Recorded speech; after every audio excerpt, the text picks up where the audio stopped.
44 নম্বর হাদিস শরীফ, ইন্না মিন আহাব্বিকুম ইলাইয়া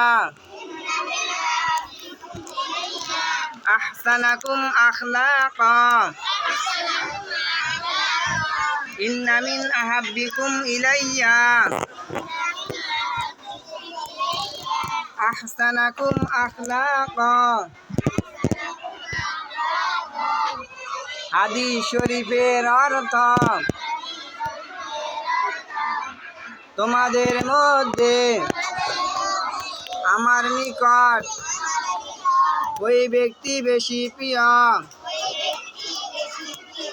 যে বেশি চরিত্রবান। তোমাদের মধ্যে আমার নিকট ওই ব্যক্তি বেশি প্রিয়